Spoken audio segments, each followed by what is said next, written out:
If you're new to Bitcoin or you've been here for a while, you've seen those stories of people digging through mountains of garbage just to find their lost Bitcoin. But this isn't how most people lose their Bitcoin. So today I'm covering the top 5 ways that you could lose your Bitcoin so that you can stay vigilant and make sure that your Bitcoin is safe. Timestamps are down on the timeline, so feel free to jump around. And if anything I say is confusing, go ahead and leave a comment down below or DM me over on Twitter. I still respond to all the comments. Doubling your Bitcoin is the most profitable scam on the internet. Here's how it works. As soon as you send Bitcoin to someone else, you can never get it back. This is great because it means that you truly own the Bitcoin that you have the keys to. But it's dangerous because if you accidentally send Bitcoin to the wrong person, it's just gone. Once you send your 1 Bitcoin to the scammer that's promising to give you 2 back, the scammer owns your Bitcoin. And the scammer might be living in some random part of the world. The cops might not even be able to find them, and you could have no way of recovering your money. You might be thinking, this is such an obvious scam, who would fall for it? Just like the Nigerian prince scam, the scammers post this message all over the internet basically for free, and if they trick even a single person, then they'll have made tens of thousands of dollars. But if you have even a basic understanding of Bitcoin and cryptocurrency, you should be able to easily identify these doubling scams and understand that they are scams. What might be harder to spot is one of these Ponzi schemes like FTX or Celsius. Why do intelligent people fall for Ponzi schemes? The psychology is fascinating. Even really smart people can be duped. Take FTX. Even savvy investors like Kevin O'Leary were swayed by Sam's charisma and the complexity of crypto tokens like FTT. The promise of quick, easy money can cloud our judgment, making it easy to ignore red flags. And Ponzi schemes exploit our trust. We tend to lower our guard when we believe others have vetted the investment. Ponzi's can also create a false sense of security through fake success stories and manipulated data. Showing revenue numbers instead of profits and hiding how the company actually makes money is very common. And when everything seems too good to be true, it usually is. If it looks like a duck and it acts like a duck and it quacks like a duck, it's probably a duck. But does that mean that you shouldn't trust any third-party institution? Of course not. There are lots of honest companies in the space, but you should understand the risks of using them. If you've been in Bitcoin for a while, you've probably heard the phrase, not your keys, not your coins. More than 90% of people who own Bitcoin and other cryptocurrencies simply leave their money on the exchange. This has turned out to be a huge problem in the cases of Mt. Gox and FTX, where the exchange is literally insolvent and doesn't have any of the money that you've deposited into the exchange. But it's even a problem with reputable companies like Coinbase. When your Bitcoin is sitting on Coinbase, your Bitcoin is only as secure as your Coinbase account. The first step to securing your account is to stop using the password that they gave you 20 years ago in elementary school. It's not secure anymore. Go get a password manager like 1Password and let it create a secure password for you. Next, go learn about 2-factor authentication and use an app like Authy to store your codes. Never use text messages for 2-factor authentication. You don't want to get SIM swapped. If your exchange supports it, consider setting up withdrawal whitelisting. That way, even if your account gets hacked, the hacker won't be able to send your crypto to an address they control. And if you're using the exchange's API, make sure to never share your API keys with someone else, or they might be able to make trades and withdrawals on your behalf. Once you've done all of that, you can sleep soundly with some of your coins on the exchange. So Bitcoin exchanges are dangerous and we understand the risks, but the ETFs are safe, right? Counterparty risk is the Wall Street version of working on a group project, and one of the guys on the group project deletes the PowerPoint right before you're about to present it. In this case, the group project is protecting your money for a couple of years or holding it all the way until retirement so that you can enjoy it later on. And the guy you're trusting not to mess it all up for you is the ETF manager and custodian. If you buy most of the ETFs, the ETF providers actually have no idea how to custody Bitcoin, so they're allowing Coinbase and other exchanges to do it for them. So you're like, hey man, don't delete this PowerPoint. It's really important. I need it to retire. And they're like, okay, got it, for sure, for sure. And then they dip out and ask their buddy to watch the PowerPoint and make sure it doesn't get deleted. To be fair, in this case, their buddy is an expert at not deleting PowerPoints, but it's also like, come on, what? You had one job. The exception to this rule is the Fidelity ETF that is being custodied by Fidelity's in-house custody solution. But no matter what, ultimately you're trusting these institutions to not lend out your money and create another FTX or Celsius scenario. And if you ever want the Bitcoin out of the ETF, you can't have it. Instead, you get the cash value, and if you want to buy actual Bitcoin, you need to go to an exchange. These ETFs aren't perfect, but the companies behind them are mostly massive, trustworthy, and systemically important companies, so overall these risks are pretty small. Now we understand why letting someone else custody your Bitcoin can be risky, but what if I told you that self-custody is even more dangerous? If you had left your Bitcoin on Coinbase for the last 10 years, you'd still have all your Bitcoin. But if you took self-custody of your Bitcoin on some hard drive 10 years ago, you might be digging through a landfill to find it. When it comes to self-custody, you can lose your Bitcoin in 3 major ways. You can generate a bad seed phrase, you can lose your seed phrase, and you can make big mistakes mistakes maintaining your wallet. Let's go through each of those issues one at a time and understand what can go wrong. Step 1, use a hardware wallet. Hardware wallets generate secure seed phrases. If you generate a seed phrase by rolling your own dice and you don't roll enough dice, your whole setup will be.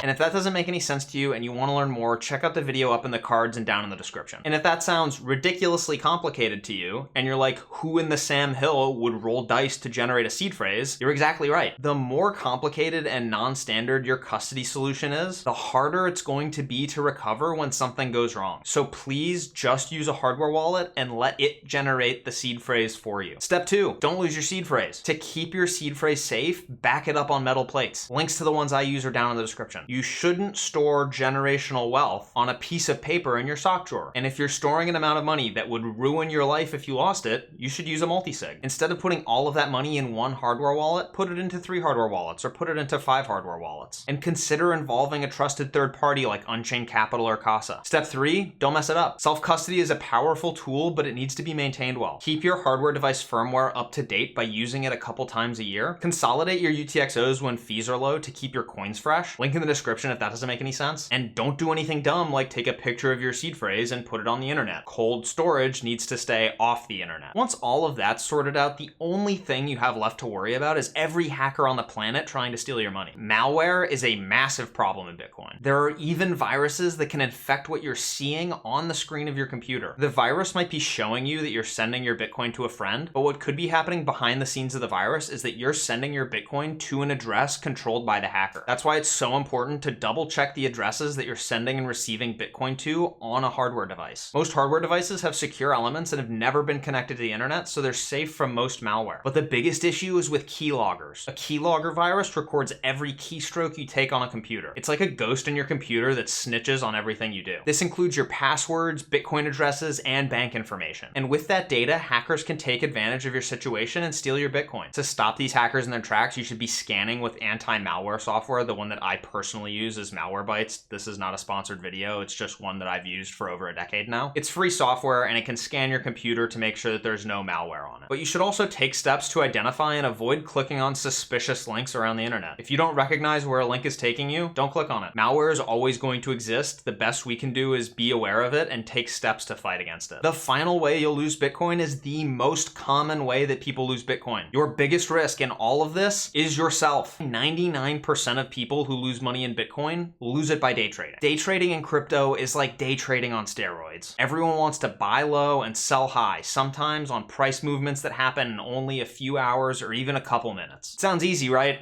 Well, it's not. Day trading isn't just risky because of Bitcoin's violent price swings and 24/7 market structure. It's also because it plays on our emotions like fear and greed. Every little spike in the price makes it feel like you're missing out. That's FOMO, fear of missing out, and it's a day trader's biggest enemy. On top of that, there's transaction fees, taxes, and exchange fees that eat away at your profits and magnify your losses over time. Even if you're the most skilled day trader in the world, you need an astronomical amount of luck to make money in the long run. Educating yourselves, understanding the risks, and knowing when to step back are the most important things to learn. The goal of investing is to grow your wealth in the long run by purchasing great assets, which is fundamentally different than day trading. Day trading is actually like the opposite of investing. And the fact of the matter is, an average of only 1.6% of day traders are profitable in a given year. So don't be a dummy and emotionally day trade away all of your Bitcoin to Michael Saylor and BlackRock. Instead, check out these videos over here that show you how to automate your trading strategies so that you can take emotion out of the decision completely. That's it for today. I love you all. See you next week.